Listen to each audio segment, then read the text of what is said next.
Olá, queridas irmãs, queridos irmãos, amigos e amigas.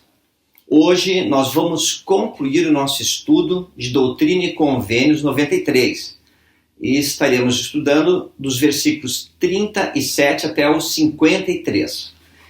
Tem sido uma bênção imensa compartilhar com vocês esse estudo de Doutrina e Convênios 93. Nós vamos começar lendo no versículo 38, é do 38 ao 53, tá bom? No 38 diz assim: todo espírito do homem era inocente no princípio, e Deus, tendo redimido o homem da queda, e os homens tornaram-se outra vez em sua infância inocente perante Deus. E vem o ser maligno e tira a luz e a verdade dos filhos dos homens pela desobediência e por causa da tradição de seus pais. Quando nós estamos falando de filhos, o primeiro conceito que vem à nossa mente é sobre famílias. Então lá no guia de estudo, no verbete lá, famílias, está escrito assim: nas escrituras o termo família refere-se ao marido, à mulher, aos filhos e às vezes a outros parentes que vivem sob o mesmo teto ou sob a tutela do chefe de uma família. Uma família pode compor-se de um só dos genitores e seus filhos, de um casal sem filhos, ou mesmo de uma pessoa que viva só. Então este é o conceito de família. Gostaria de acrescentar, de lembrar que a tua família é muito, muito, muito maior do que você consegue imaginar, pois todos os ancestrais seus, até Adão, fazem parte desta grande família. E nós hoje aqui na Terra, eu e vocês, talvez a maior missão que tenhamos seja de resgatar nossos antepassados, fazer o trabalho de história da família por eles, ir aos templos, realizar vicariamente todas as ordenanças e assim prepará-los, possibilitá-los para herdar a vida eterna. Claro que no tema de família, muitos dos princípios do Evangelho às vezes precisam ser adaptados. Imagina um pai que cria seus filhos sozinho ou uma mãe que cria seus filhos sozinhos. Várias adaptações precisam ser feitas. Ou se você é uma pessoa que vive sozinha, ou por diferentes razões, né? Algumas adaptações precisam ser feitas. Mas eu gostaria de enfatizar, de lembrar, de dar uma palavra de esperança a todos, é que, se formos fiéis, no devido tempo do Senhor, seremos recompensados, abençoados com uma família eterna, da maneira que o Senhor tem prometido. Para tanto, precisamos viver o Evangelho e continuar firmes na fé em Jesus Cristo, tá bom? Vamos continuar aqui então. No versículo 38, fala que no princípio todos éramos inocentes. Claro, referindo-se lá quando nosso Pai Celestial nos fez seus filhos espirituais, e depois viemos a esta terra, todos eram inocentes. Nascemos aqui totalmente puros e inocentes. Mas, com a queda de Adão e Eva, tornamo-nos mortais. Foi-nos colocado um véu do esquecimento e tivemos que exercer o arbítrio. E ao exercer o arbítrio, fizemos escolhas erradas e eventualmente pecamos. Não importa se seja um grande ou um pequeno pecado. Qualquer pecado nos afasta da presença de nosso Pai Celestial, sim, da presença de Deus. E ao pecarmos, estamos totalmente afastados novamente. Mas devido à expiação do Salvador, Jesus Cristo, nosso Redentor, o que acontece? Nós nos tornamos puros novamente. É o que está ensinando aqui no versículo 38. Inocentes perante Deus. E daí no 39 ele continua: e vem o ser maligno e tira a luz e a verdade dos filhos dos homens. O ser maligno é o diabo, Satanás, Lúcifer e todas as hostes que o seguiram.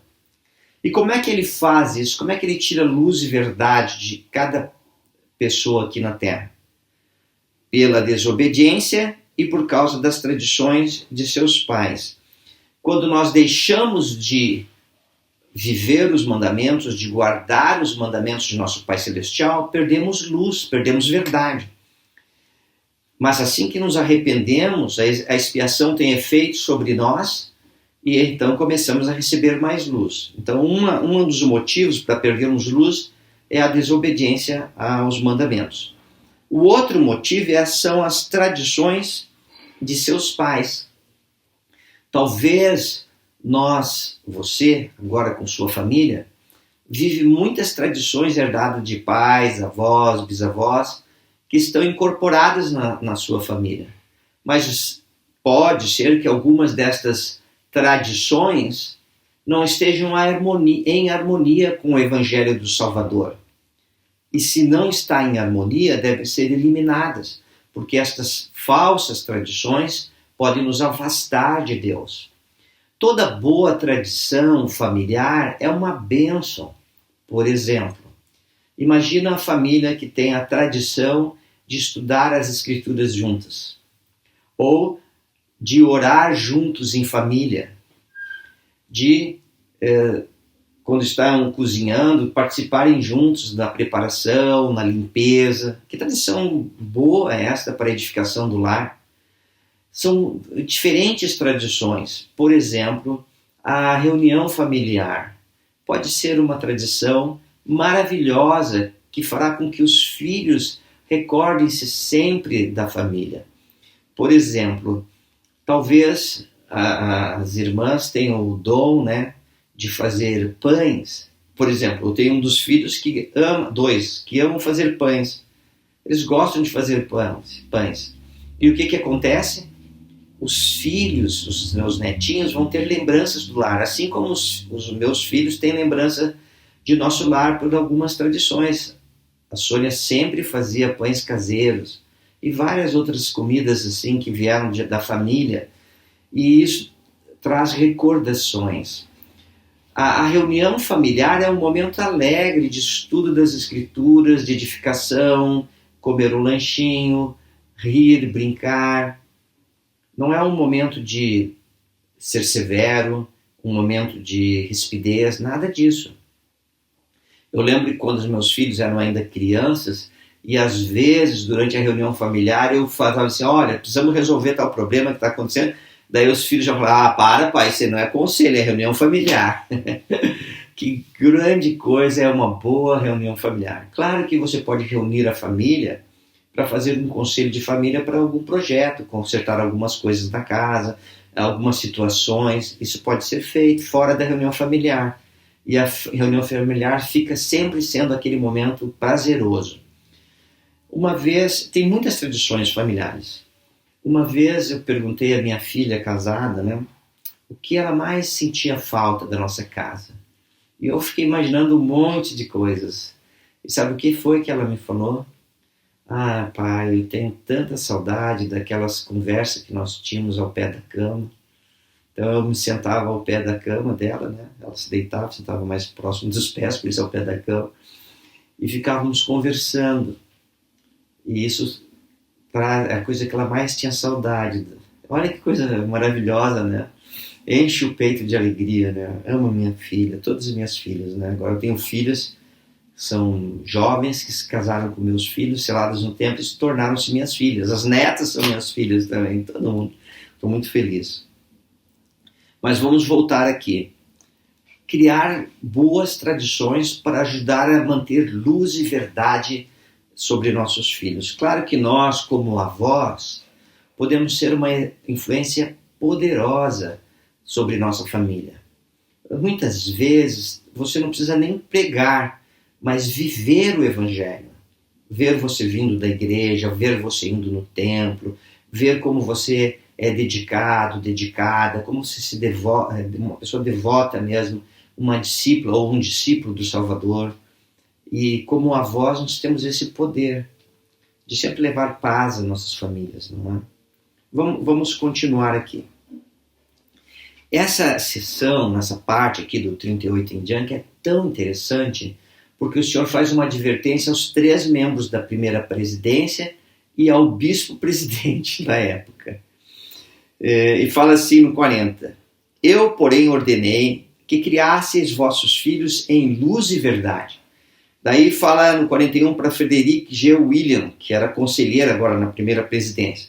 No 42 diz assim: não ensinastes luz e verdade a teus filhos, segundo os mandamentos, e aquele ser maligno ainda tem poder sobre ti, sendo essa a causa de tuas aflições.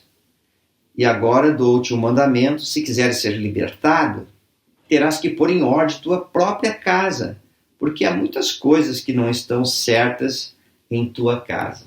Então, olha, o membro da primeira presidência, né, tinha que cuidar mais da família, ensinar mais o evangelho, viver em harmonia, tá bom? Não é para rigidez, castigos, nada disso, é para ensinar o evangelho em luz e verdade. No 44 fala para Sidney Rigdon, e olha o que fala: não guardou os mandamentos concernentes a seus filhos, portanto, que primeiro põe em ordem tua casa. Sidney Rigdon também, conselheiro na primeira presidência. Olha o que o Senhor falou para Joseph Smith no 47. Tu não guardaste os mandamentos e necessário é que sejas repreendido perante o Senhor. Tua família precisa arrepender-se e abandonar certas coisas e prestar mais atenção a tuas palavras. Olha que interessante. E daí, se nós estudarmos Doutrina e Convênios 121, que estudaremos mais adiante, diz que tem que ser com amor, com persuasão, com amor não fingido, né? Muito bem. Olha o bispo-presidente, Neil K. Whitney. O Senhor fala assim no 50: e pôr em ordem sua família. Todos foram chamados a cuidar de suas famílias. Eu procurei aqui algumas citações sobre famílias. Olha o que a proclamação ao mundo fala: o marido e a mulher têm a solene responsabilidade de amar-se mutuamente e amar os filhos, e de cuidar um do outro e dos filhos. Os filhos são herança do Senhor. Os pais têm o sagrado dever de criar os filhos com amor e retidão, atender às suas necessidades físicas e espirituais, ensiná-los a amar e servir uns aos outros, guardar os mandamentos de Deus e ser cidadãos cumpridores da lei, onde quer que morem. O marido e a mulher, o pai e a mãe, serão considerados responsáveis perante Deus pelo cumprimento destas obrigações. A proclamação ao mundo nos ensinando. Tem vários parágrafos, né, na proclamação que nos ajudam tanto. Olha o que o elder D. Todd Christofferson, do Quórum dos 12, um apóstolo vivo do Senhor, nos ensinou. Ele diz assim, abre aspas: ouvi alguns pais dizerem que não querem impor o evangelho a seus filhos, mas querem que eles decidam por si mesmos sobre o que acreditarão e seguirão. Eles pensam que desta forma estão permitindo que os filhos exerçam seu arbítrio. O que eles esquecem é que o uso inteligente do arbítrio requer conhecimento da verdade, das coisas como realmente são. Sem isto, dificilmente se pode esperar que os jovens entendam e avaliem as alternativas que surgem diante deles.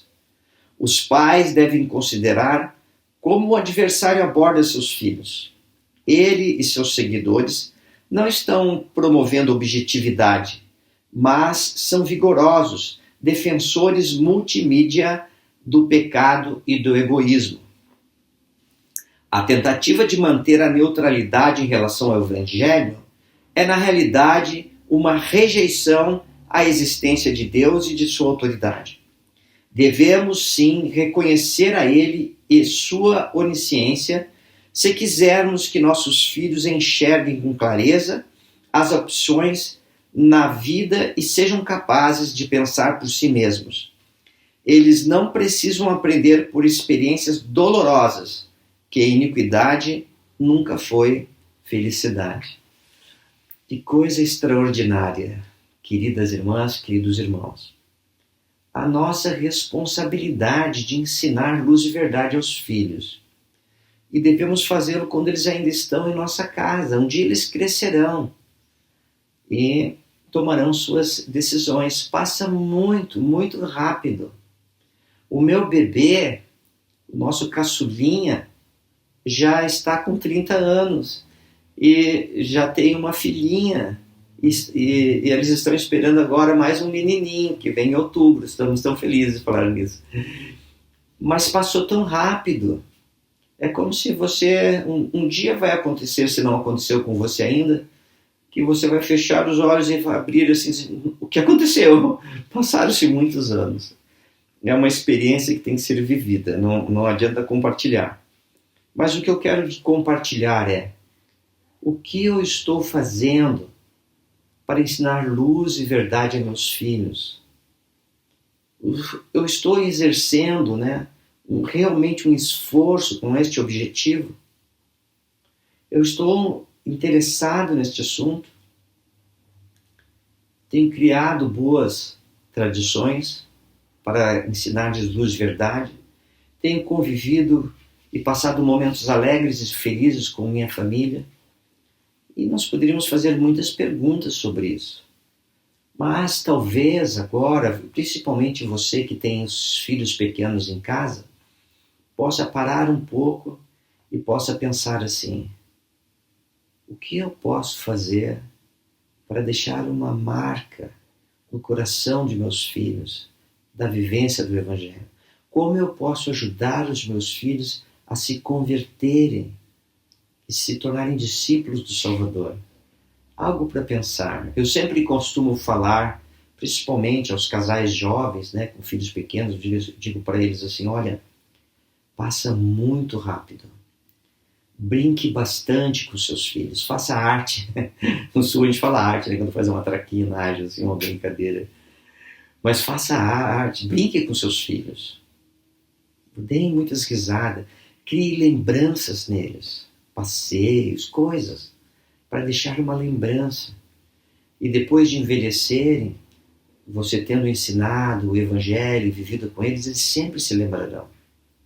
Eles enfrentarão períodos muito, muito difíceis, decisões difíceis para ter e tomar. Mas a lembrança da família ficará gravada em seus corações. A lembrança da vivência do Evangelho será algo sempre presente. Mesmo que um dia eles venham se afastar, essa lembrança da vivência nunca sairá do coração deles. Procure ensinar luz e verdade. O presidente Gordon B. Hinckley, nos ensinamentos do presidente Gordon B. Hinckley, página 133, ele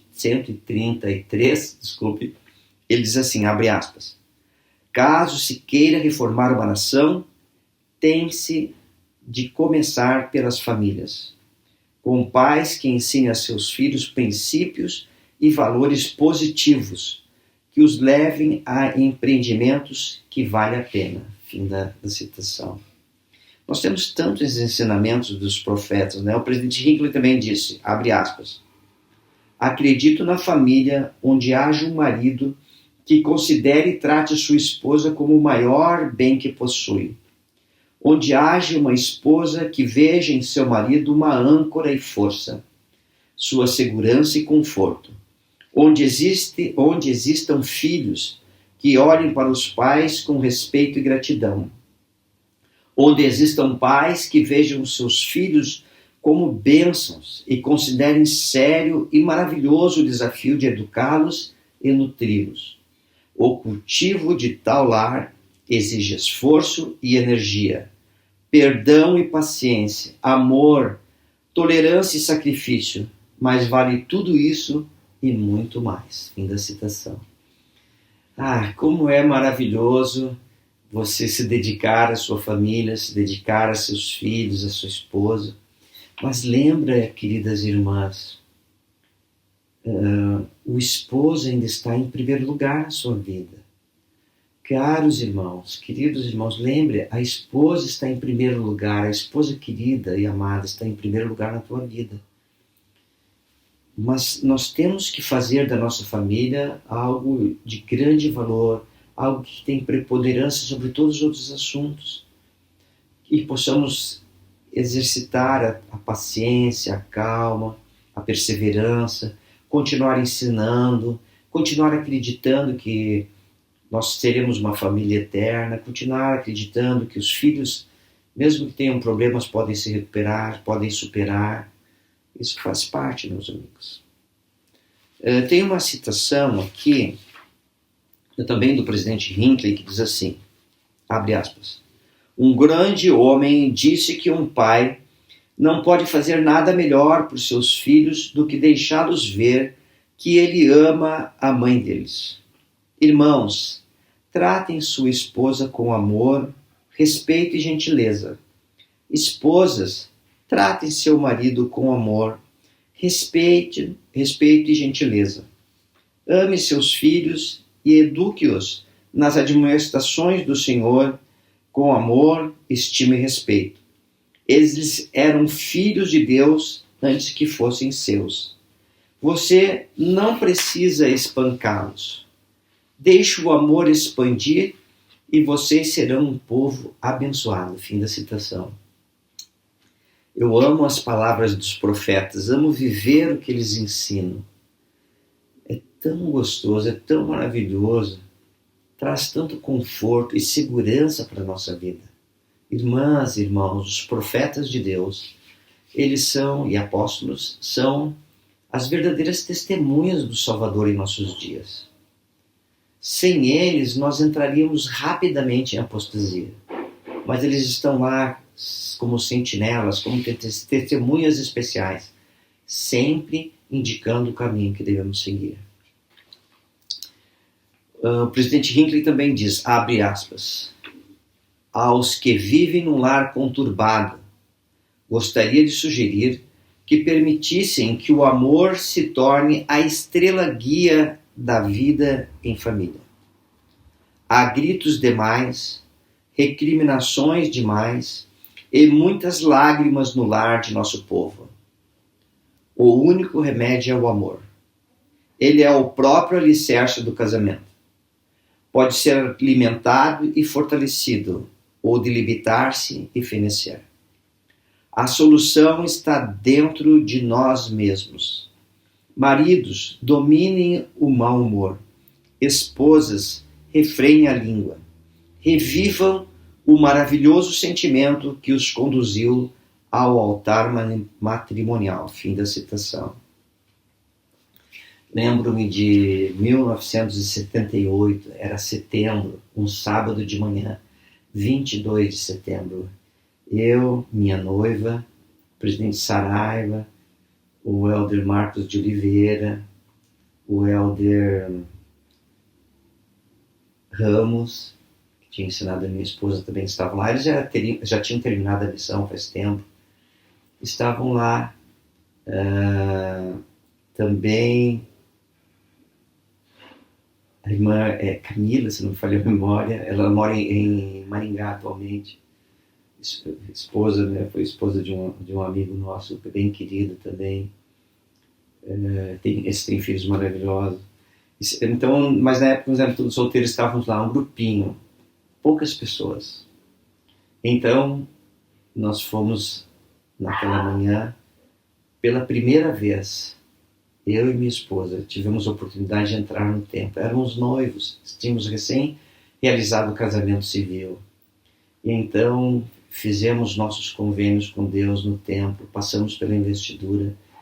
E eu quero lhes dizer que foi o dia mais marcante da minha vida, até então. E culminando, eu e minha esposa, pudemos ser unidos para toda a eternidade, como foram Abraão, Isaac e Jacó. Que experiência extraordinária. Que dia mais marcante, mais maravilhoso. Queridas irmãs, queridos irmãos, vale a pena viver o Evangelho, vale a pena guardar os mandamentos, vale a pena ir aos santos templos de Deus, a casa de santidade, a casa do Senhor, e sermos unidos para toda a eternidade. E depois disso, é maravilhoso passar a vida inteira vivendo para que todos esses convênios continuem sempre vivos e reais na nossa vida. Isso é maravilhoso. Muitas mudanças, às vezes, nós desejamos para o mundo todo, né? Nesse momento conturbado, com os zunzuns de guerras, enfim, no mundo, não quero entrar nesse assunto, nós temos o desejo de mudar o mundo. E a única coisa que realmente pode mudar este mundo é o Evangelho restaurado do Salvador Jesus Cristo. O famoso, líder da Índia, Mahatma Gandhi, certa vez ele disse, abre aspas, você tem que ser o espelho da mudança que está propondo. Se eu quero mudar o mundo, tenho que começar por mim. Fim da citação. E eu gostaria de encerrar esta mensagem com a seguinte pergunta. O que é que cada um de nós precisa fazer para mudar um pouco e se tornar mais semelhante ao Salvador Jesus Cristo? E eu deixo esta pequena mensagem. Em nome de Jesus Cristo. Amém. Queridas irmãs, queridos irmãos, jovens, crianças, tchau. Crianças, um abraço do vovô Dé, tá bom? Cuidem-se, vivam em harmonia no lar, sejam felizes. Um forte abraço, continue firme. Tchau.